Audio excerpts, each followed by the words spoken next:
Salve, salve, meus amigos aqui do Café Cultural da Rádio Mega Brasil. Tudo bem com vocês? Tenho plena certeza que sim. Mais uma vez aqui abrindo câmeras, microfones para a gente bater um papo sobre cultura, sobre arte, sobre coisas que fazem a nossa vida ser melhor, né, Mari? Que com cultura, com arte, a gente fica mais alegre, a gente se relaciona melhor, a gente esquece essas maluquices da vida agora que esse novo surto que está aí de dengue, de Covid, todo mundo ficando doente de novo. Não, vamos falar de coisa boa, que é o que importa. Tem aqui a minha mais nova amiga, a Mari Cristiane, que lançou um livro maravilhoso. Eu já recebi o livro, já dei uma folheada aqui, muito legal, e já estou querendo a continuação da história, que já fiquei sabendo que vai ter continuação, já quero saber. Mas antes de mais nada, vamos bater um papo aqui, vamos entender. Primeiro, Mari, eu quero saber o seguinte, a pergunta que eu faço para todo mundo. Quem é Mari Cristiane por Mari Cristiane? Sempre é uma pergunta, eu creio, bem difícil para todas as pessoas que respondem. Não sei. Imagina. A gente não gosta de falar muito da gente, mas vamos lá. Um pouco a respeito de mim. Eu sou do interior da Bahia. Opa, que maravilha. Teixeira de Freitas, e venho de uma família que parte do paternal, tem ancestrais indígenas. Legal. E eu sempre gostei muito dessa cultura, desde pequena, eu gostava dos colares e tal, mas assim, nada muito ficava muito na minha cabeça. Aquilo para mim era normal, fazia parte da minha vida. E um belo dia, eu sempre gostei de contar história, minha família, a gente ia para a fazenda do meu avô, e lá eles gostavam de contar causos, histórias, aquelas coisas Uma moda delícia, né? coisa de interior. E sempre tive isso na minha cabeça, sempre gostei de contar história. Então, eu nunca me coloquei, o pessoal coloca escritora, nunca me achei escritora, não me acho, eu acho que conto história. Escritora, eu acho que é aquele nível um pouco mais. Imagina. O bom escritor é um excelente contador de histórias, não resta a menor dúvida. Eu gosto de contar história. E foi surgindo dentro dessa. Eu parei uma época, porque a gente escreve, mas não dá muito valor no que a gente escreve, né? E vai guardando. Aí vem faculdade, vem especialização, depois eu fiz outra faculdade, e vai outra especialização, e a gente vai engavetando aquelas informações, até que eu decidi, ouvindo a Lília lá no programa dela, e ela falando que pode, eu falei, não, já que vou colocar essas coisas no papel, no mundo, para ver o que vai dar. Aí eu acreditei, estamos Super aqui. legal, super legal. Você estava vendo aqui, você tem duas formações, né? Você é psicóloga Isso, e tem formação em Direito também. isso, minha graduação foi em Direito. A primeira foi em Direito. E Foi. aí de repente, lança uma obra que é uma ficção e que, na verdade, é um grande romance, né? Todo mundo me pergunta, eu falo, não, é romance. Por que isso? Porque a história, ela tem uma função, né? Com passar o conhecimento de geração em geração. Então, nós estamos, na verdade, trazendo aqui da parte dos nossos ancestrais e vai se permeando até no dia de hoje, quiçá a eternidade. Então, esse conhecimento foi começado oralmente. Então, as histórias guardam segredos para que as raças humanas venham a se desenvolver.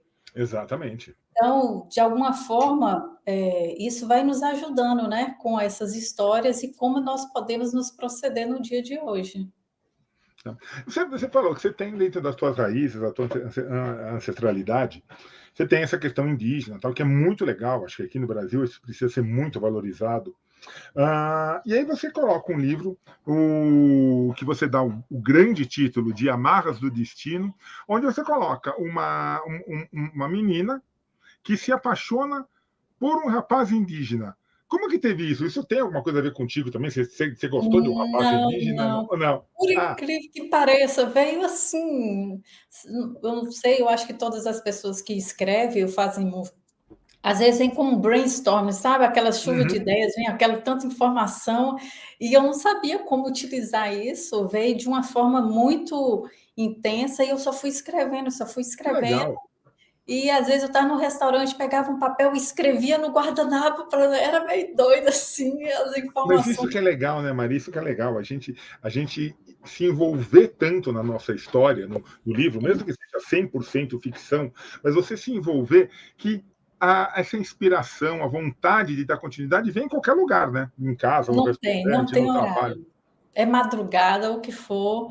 Já fiquei assim, tarde, escrevendo, chega, não, você tem que comer, você tem que beber, eu não tenho fome, eu não tenho sede. E aquela necessidade de pôr tudo ali no papel. É bem interessante.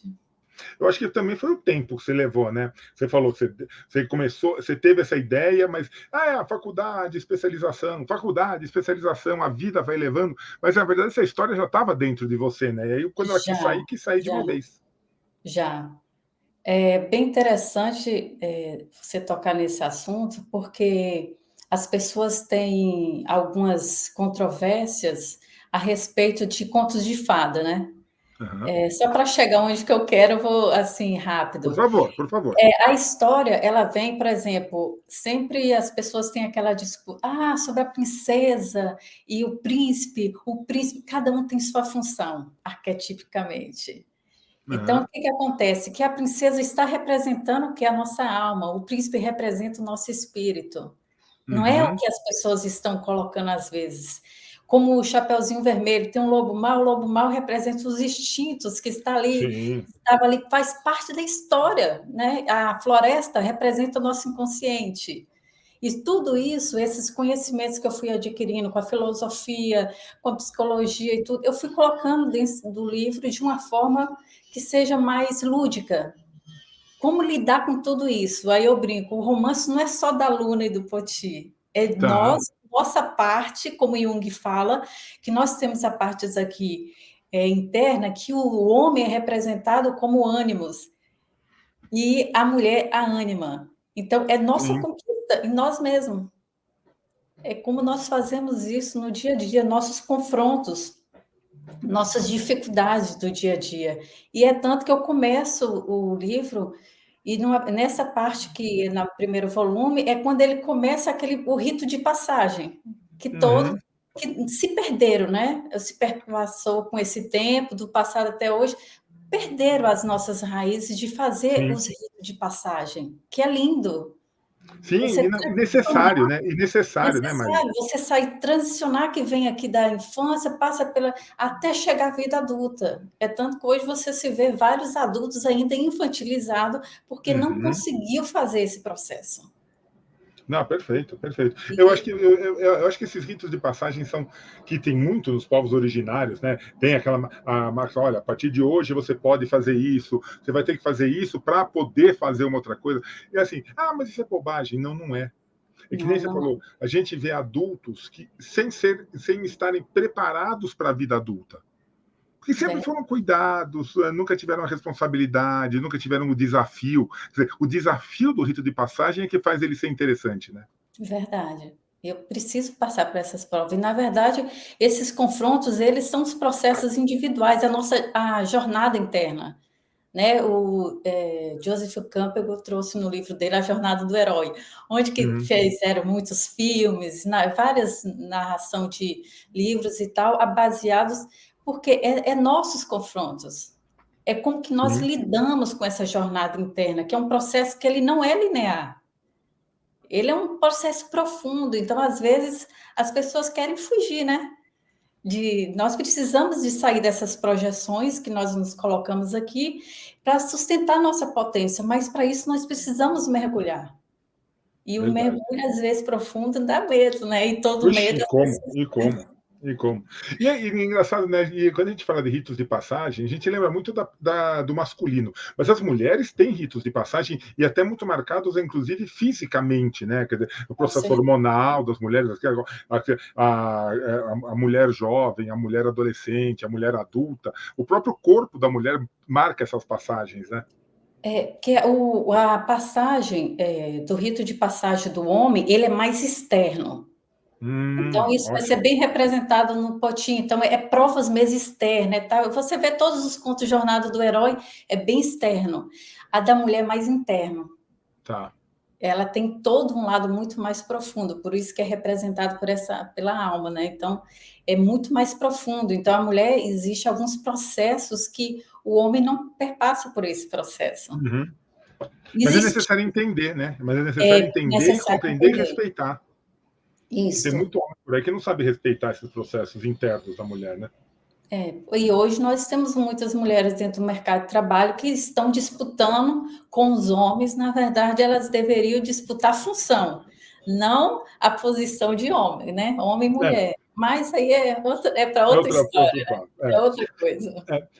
Mari, para que pudesse ter um romance entre uma menina branca e um rapaz indígena, você entra num tema muito forte que é o preconceito também, né? Isso chega a ser abordado no livro? Você coloca isso de alguma forma? Sim, porque na verdade o preconceito é velado, né, na nossa Tá. sociedade. Uhum. Depende, viu? Olha, você sabe que ultimamente eu já estou vendo que ele tá bem escrachado esse preconceito, mas As sem redes dúvida sociais alguma, estão fazendo isso, exato. Mas sem dúvida esse alguma, trabalho. a questão do preconceito, É, ele acaba sendo velado perante a crítica, né? Porque quando você isso. exterioriza o seu preconceito, você corre o risco de ser criticado e deve ser criticado. Isso. É, todos os preconceitos e julgamentos, né? Você faz um pré-julgamento, você está julgando a pessoa antes de conhecê-la. Então, todas essas situações têm que olhar também as nossas origens. Uhum. E a gente bate muito também desses clãs, da onde é que está vindo tudo isso? Hoje nós somos representantes daqueles que estão lá, que já Uhum. se foram, mas eles continuam estando aqui presente.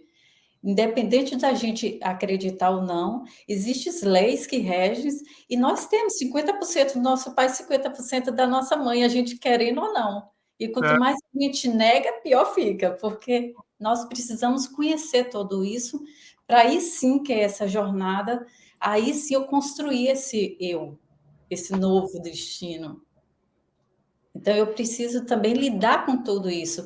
E da onde é que vem esses preconceitos? Às vezes, eu venho repassando. Eu pego isso de alguém que eu ouvi e vou trazer. uhum. Espera ainda, se eu começar a pensar, esse preconceito é meu? Eu acredito verdadeira nisso, que eu estou repassando. Na hora que eu começo, não, isso aqui não é meu. Eu venho trazendo. Só que aí já é outro processo. Que são como que nós vamos começar a lidar com isso tudo. Espera, ainda está errado isso. É. Eu não Tem muito de acredito mais comodismo, nisso. né? Tem muito de comodismo, né? Porque às vezes a pessoa fala assim, quando a pessoa é questionada, mas por que você acredita nisso? Por que você está repassando isso? Ah, não sei. Ah, não, porque é certo. Mas é certo por quê? O que, que é os. Ah, não, não sei, não sei. Eu ouvi e fez sentido. Quer dizer, as pessoas não sabem nem defender as suas próprias posições, né? Eu assisti na época, era uma transmissão na cidade, que na minha cidade não tinha transmissão nenhuma de televisão, nada, nenhuma emissora, e era Uhum. de Itabuna. E na época eles estavam brigando muito, que eles estavam invadindo as florestas, e assim, só para você ter uma ideia, o pessoal com preconceito, de alguma forma, contra os originários, né? Quem são os Uhum. donos? E quando eles começaram a devastar tudo lá, e uma repórter chegou e perguntou para esse fazendeiro por que ele estava derrubando as árvores. Ele, eu não como folha, eu não como casca da árvore. Então, assim, eu era bem adolescente, mas aquilo ali, sabe, quando deu uma facada no coração, Você olha e gente, fala assim, como que a pessoa fala isso? Mas aí você vê, são algumas crenças que estão ali arraigadas, assim, é muito profundo. É muito profundo isso. sabe, Maria, uma coisa que a gente bate muito aqui no programa é essa questão da gente divulgar a cultura, mas com um foco de educação. Porque, na verdade, isso que você disse é educação. Essa pessoa, quer dizer, tudo bem, com interesses econômicos, com interesses outros, mas, na verdade, é um problema de ignorância. Sabe? Ela não foi educada, ela não sabe para que serve a árvore. Ah, não, a árvore está ali, tá me atrapalhando. Tá? Porque eu preciso de plantar, tudo bem, todo mundo Exato, precisa, mas de que forma mais respeitosa, exato. né? Não, mas E é no tanto que eu respeito passa abordo longe. também no filme como que acontece isso em grande escultura. Se você for ler, e como muitos leem, estudam e assiste vários vídeos, você vê, se eu tiro uma árvore, eu preciso devolvê-la de Sim. alguma forma. Mas não tem importância eu tirar, mas como que eu, com respeito. Exato, exato. Quer Não é dizer, dessa forma que eles fazem e não está nem aí, é só colocando fogo, derrubando, mas esquecendo de um todo. E nossos ancestrais são os povos indígenas. Nós e não que podemos tinha uma esquecer. visão do todo, né? Engraçado, né? Se a gente for, Não se a tem gente para onde a for, gente correr. não, não mesmo, não mesmo. E é engraçado porque se você começa a olhar pela visão dessas pessoas que estão derrubando árvores, não, o índio é ignorante. O índio só sabe, né? Mas na verdade eles entendiam a questão do ecossistema. Eles sabiam que derrubando a árvore afetava o clima, afetava a fauna, afetava o solo, afetava a água. Então eles sabiam qual árvore podia ser tirada, de que forma podia ser tirada. Ou seja, eles Verdade. têm uma cultura muito maior do que a nossa, se a gente for pensar. Nós usamos, mas de uma forma respeitosa. Nós temos que respeitar Sim, o nosso habitat. E é impressionante que o ser humano é o único ser vivo que destrói seu próprio habitat. Os outros exato. animais não fazem isso. Não, não, É chega a meio. ser incompreensível, chega a ser incompreensível. É, E isso a gente leva para as relações também, né? Se a gente tem esse tipo de relação com o meio ambiente, com a nossa ancestralidade, com a nossa cultura, a gente leva nas relações interpessoais isso também, né? A falta de verdade. respeito, o que a gente vê nos dias de hoje, estamos aí, já estamos terminando quase, já estamos na última metade do primeiro trimestre de 2024, que começou ontem. Começou ontem, mas nós já estamos terminando aí o primeiro trimestre. E a gente vê cada vez mais violência contra a mulher, violência contra a criança. Ou seja, essa falta de respeito nas relações acaba sendo levada para as relações interpessoais também. Porque existe o meu grupo, né? O meu grupo, e eu trabalho muito no livro de alguns conhecimentos que eu fui adquirindo com o decorrer do Uhum, tempo, e um deles é sobre as leis sistêmicas. tá. E nós não podemos deixar nossa ignorância de acreditar ou não, independe delas existam ou Uhum, não. Né? Então, na verdade, ela rege alguns princípios éticos, morais e bases e estrutura que não se devem se mexer. E uma delas é a lei do equilíbrio. uhum, Tudo tem que haver equilíbrio. Em tudo. sim, O equilíbrio de como você recebe da natureza e como você devolve. Se eu só tiro e não devolvo, as relações da mesma coisa. Os casais são da mesma forma, pais e filhos são da mesma forma. Como que eu levo isso dentro de uma empresa, né, com seus clientes? Como que eu faço isso? Será que está tendo equilíbrio de verdade em tudo que eu uso e tudo que eu tenho benefício? Eu estou recebendo e estou dando de volta de alguma forma, retribuindo o que eu estou recebendo em todos os aspectos. Então, quem quebrar essa lei de alguma forma, ela também vai sentir isso, vai ser cobrado. claro, claro, claro, claro. Isso É vai porque ser tem, eu não sei quem foi aí, um desses grandes consultores aí que sabe ganhar dinheiro.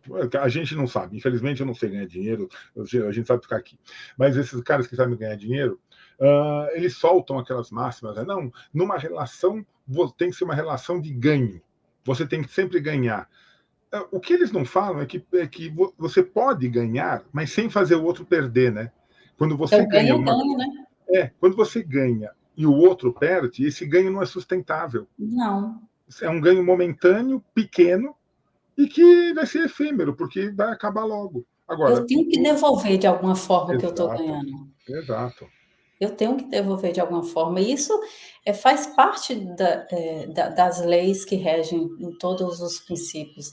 E na floresta, você for olhar, os pássaros comem as frutas e eles Uhum. devolvem a semente, que Sim, vai sim, ter sim, novas árvores. É cíclico. E se você for, a vida é assim. E porque o sim. ser humano, no egoísmo dele, né? olhando sempre para o umbigo, acaba desfazendo de todas essas situações e deixa de alguma forma, perdendo a toda essa cadeia de que a outra lei também que é importante, a lei da hierarquia. Uhum. Quem vem primeiro pertence, quer dizer, tem mais, quer dizer, seus pais têm muito mais precedência em cima de você, porque são seus pais, eles vieram primeiro. Então Mas eu é tenho que complicado. honrá-los. E Meus nas avós relações, vieram primeiro, tenho que honrá-los. melhor Todos ainda. os nossos ancestrais têm que ser honrados, porque vieram primeiro. Porque eu me acho, alguém, porque ter dinheiro, ou então status, tanto financeiro como intelectual, se acha superior porque aqueles não têm. O E conhecimento como, não é só acadêmico. e como nós temos isso, não? E como nós temos isso, pessoas que se acham superiores às outras, não seja porque tem um diploma pendurado na parede, ou porque tem um zero a mais no salário, ou porque fez uma coisa que o outro não fez. Gente, Verdade, é uma questão de oportunidades. E nas verdade. relações isso fica muito claro também, né? Como uma pessoa às vezes quer ficar acima da outra na relação. Porque não, eu que mando, eu que determino as regras aqui em casa. Gente, não tem isso Aí de você está determinar regra. infringindo a lei do equilíbrio, É, porque tem que ter equilíbrio em todas as relações, né? Por isso que tem que ter respeito. Para eu pertencer a um certo grupo, eu tenho que respeitar dentro daquele grupo normas, uhum. normas que regem aquilo dentro. Então, todas as relações, um quer dar um presente para o outro, de alguma forma você sente a necessidade de retribuir com o presente que você ganhou. Quer dizer, você está equilibrando a relação. Já pensou, um só ganha, ganha, ganha, e o outro nada. O outro não dá nada. E chega uma hora, não Chega dá, uma hora, não. chega uma hora que você deixa de ganhar, né? Chega uma hora que você, que é aquilo que a gente falou, esse ganho não é sustentável. Porque vai chegar uma hora que Não é você, sustentável. você só quer receber, você nunca quer doar. Chega uma hora que você vai receber mais nada. E aí vem a mágoa, aí vem o ressentimento, aí vem a tristeza, aí vem todas as patologias possíveis e imagináveis. Verdade. Não é fácil. Mas, minha amiga, vamos falar de uma coisa. O Amarras do Destino, você já lançou pensando numa continuação, pensando no próximo livro. Isso. Escrever um livro já querendo o próximo é diferente do que, não, vou fechar a história e acabou? É diferente porque, querendo ou não, nós somos o produto do meio. Por mais que eu tenha esse livro, e ele, como ele já foi escrito, tem a minha escrita do começo, agora que vai pegar no segundo volume, vai estar um pouco diferente, porque eu não sou Uhum, mais a mesma. Todos os dias sim, eu sou um ser novo. Porque eu vou adquirindo conhecimentos e esse conhecimento, de alguma forma, vai fazer alguma interferência na hora que eu claro, for claro. escrever. Então, querendo ou não, vai ser um diferencial, um divisor de águas, porque também eu adquiri alguns conhecimentos durante essas décadas, a gente nem fala muito, né, década, Uhum, esses anos que se passaram, que de alguma forma eu comecei a falar assim, nossa, eu já estava escrevendo isso e eu vim conhecer agora isso. verdade. Não, como pode? Como Não, que eu escrevi algo sem ter noção que isso já existia? E agora eu estou fazendo uma conexão muito mais clara e colocando de uma forma lúdica, mas também dando umas pinceladas para que o jovem leitor, principalmente o jovem leitor, nós estamos tendo dificuldade hoje para o jovem ler. Uhum. E como? E como? Isso você vai introduzindo de uma forma mais tranquila. Então, o livro, o primeiro, ele ficou, para quem não é acostumado a ler, é diferente de um leitor. Leitor, Tá, legal isso. e para quem está começando essa vida de leitor, você tem que pegar esse jovem mais leve, né? No primeiro volume mais leve, aí ele vai ficar aguçado para ler o segundo, aí o segundo você aperta um pouquinho, mas ele já está preparado. Porque não adianta Verdade. você pegar um aluno do primeiro semestre na faculdade e colocar assunto lá do sétimo semestre, ele não vai dar conta. Mas a cada semestre, quando ele fala, poxa, já estou aqui. Mas no começo era difícil. Sim, sim, sim. Mas ele não percebe, vai ser um contínuo. Então, de alguma forma, cada história, cada situação vai aprofundando e ele vai se aprofundando dentro daquilo e vou deixando mais leve. Eu não sei se, de alguma forma, eu já li alguns livros e sinto que alguns jovens têm dificuldade de ler a literatura, porque a literatura é mais densa. Uma pessoa que não passou ainda por crivo do básico, ele tem dificuldade. Entendi. Quem não fez um ensino médio bem vai chegar na faculdade com déficit. Sim, sim, Isso é sim. óbvio. Existe gaps ali. Mas a pessoa que já é leitora e tal, ela pega um livro de 500, 600, ela vai, ele não tem problema. Mas pega e coloca um livro desse para um jovem, ele olha Não, primeiro, ele nem olha a capa direito, não olha qual é o não, assunto, ele vê o ele olha tamanho a do livro. quantidade de página. Aí, como que eu vou conquistar um novo leitor, jovem, já colocando algo denso para eles? Tem gente que critica, tudo bem, tem que ter toda aquela. Mas o público jovem hoje é difícil você pegar com certas Sim. coisas. Você Não, tem que ir concordo contigo. devagarinho, de mansinho, conquistando eles aos poucos, e aí sim você vai. E na trama, Mari, na trama, você soube o momento de parar? Porque eu já entrevistei vários autores aqui que pensavam exatamente como você. Não, eu quero fazer uma duologia, quero fazer uma trilogia, quero fazer uma saga. Mas alguns enfrentavam dificuldade quando parar. Ele falou, eles iam escrevendo, escrevendo, escrevendo, e falaram, não, eu preciso parar. Não, mas deixa eu colocar mais uma coisa. E quando ia ver, o primeiro livro estava, que nem você falou, estava com 1000 páginas. E ele não sabia onde fazer o corte. Você conseguiu ter clareza no momento do corte? Falar, ó, aqui eu vou parar essa primeira história e eu vou continuar. Se eu falar para você é mentira, porque a história é linear, é linear. Eu tive a minha sorte, assim, quando eu conversei com a equipe lá da LC, eles me ajudaram muito. Então, Uhum. você tem que ter, quando você tem um monitor, né, para fazer uma especialização, alguma coisa, esse orientador, ele vai te orientar a melhor forma para você fazer o seu artigo final, o seu Sim. TCC. Então, sempre você tem que buscar. Os grandes reis têm conselheiros, então você busca qual a melhor forma para ter, porque às vezes, na hora que você está criando, vem uma chuva ali de informações, e para você é tudo lindo e maravilhoso, e você vai colocando. Só que existe todo um contexto. Aqui eu acho que está bom, mas eu gosto de pegar a opinião. E aí, para vocês? Aqui, como que seria para ficar de uma forma mais agradável para o jovem, não é para mim? É o jovem ler que ele tenha. Então, aí elas foram me ajudando. Tem uma parte que você entende, tá bom aqui, esse ponto tá essencial, mas eu gosto de olhar toda essa estrutura, que às vezes a gente pode perder a mão, né? Como Ah, dizem, que bom, uma que bom. forma. Maria, me diz uma coisa. Aonde que as pessoas encontram o Amarras do Destino? Hoje está disponível na plataforma da Amazon, tanto no Uhum. Brasil quanto na Europa, Que legal. e no Clube dos Autores, também, tanto no Brasil quanto na Europa. Isso é bem Ah, interessante, porque já foram comprados na Europa, né, em Portugal e tal, na Espanha. Bem interessante que já tem esses, os dois já tendo essa abertura. Isso traz, assim, de alguma forma, uma ajuda para quem mora claro. longe. E aí fala assim: como que eu vou ter acesso? Quer ter o livro, mas para comprar no Brasil, para enviar, é inviável. E lá você já recebe. É Olha muito só que coisa interessante. legal, coisa legal. Eu não sei, daqui a pouco você está fazendo lançamento na Europa. Vamos estar fazendo essa entrevista aqui Sabe? em francês. Não que eu fale francês, mas aí a gente arruma um tradutor, não se preocupa. E me diz uma coisa, nesse mundão todo aí, quem quiser conversar contigo, quem quiser falar com Mary Cristiane, com a doutora, seja doutora em Direito, doutora em Psicologia ou com a escritora, como que faz para te encontrar? Dos principais é o Instagram, né? Uhum. Tem também nós temos lá no TikTok, que para mim é extremamente novo, esse BookTok Aham. e tal, é algo novo, muito novo para mim, mas o Instagram hoje é o mais, assim, mais acessível. E é fácil. E aí você responde, você gosta de ter essa interação com quem está recebendo o seu Assim que livro. possível, sim, porque às Tá. vezes é impressionante, eu achava que isso não seria morte, que a gente fala assim, como que a pessoa não.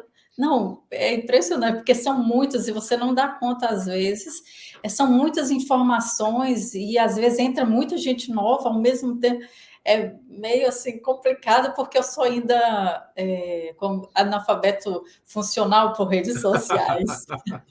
Mas eu concordo contigo que não é fácil, porque entra mensagem a qualquer hora, e entra todas as horas, quando você vai ver, já respondi tudo, vai ver, já tem mais umas 30 mensagens lá, e você tem que dar conta, não é fácil. Eu concordo contigo que não é fácil, mas famosa do jeito que você está ficando, tem que dar um jeito aí, se vira, porque você vai ter que responder. Mari, eu quero agradecer demais, te dar os parabéns pelo teu pensamento, dar os parabéns pela obra. Não pare de escrever, independente de terminar, não sei se vai chamar Amarras do Destino 2 ou se vai ter outro nome, mas terminando essa continuação, não pare de escrever, continue e coloque cada vez mais essa questão das relações, os povos originários, a questão do respeito. Coloque sempre isso na tua obra, porque você vai ver que vai ser um grande sucesso, eu tenho plena certeza. Muito obrigada pela presença, pelo convite.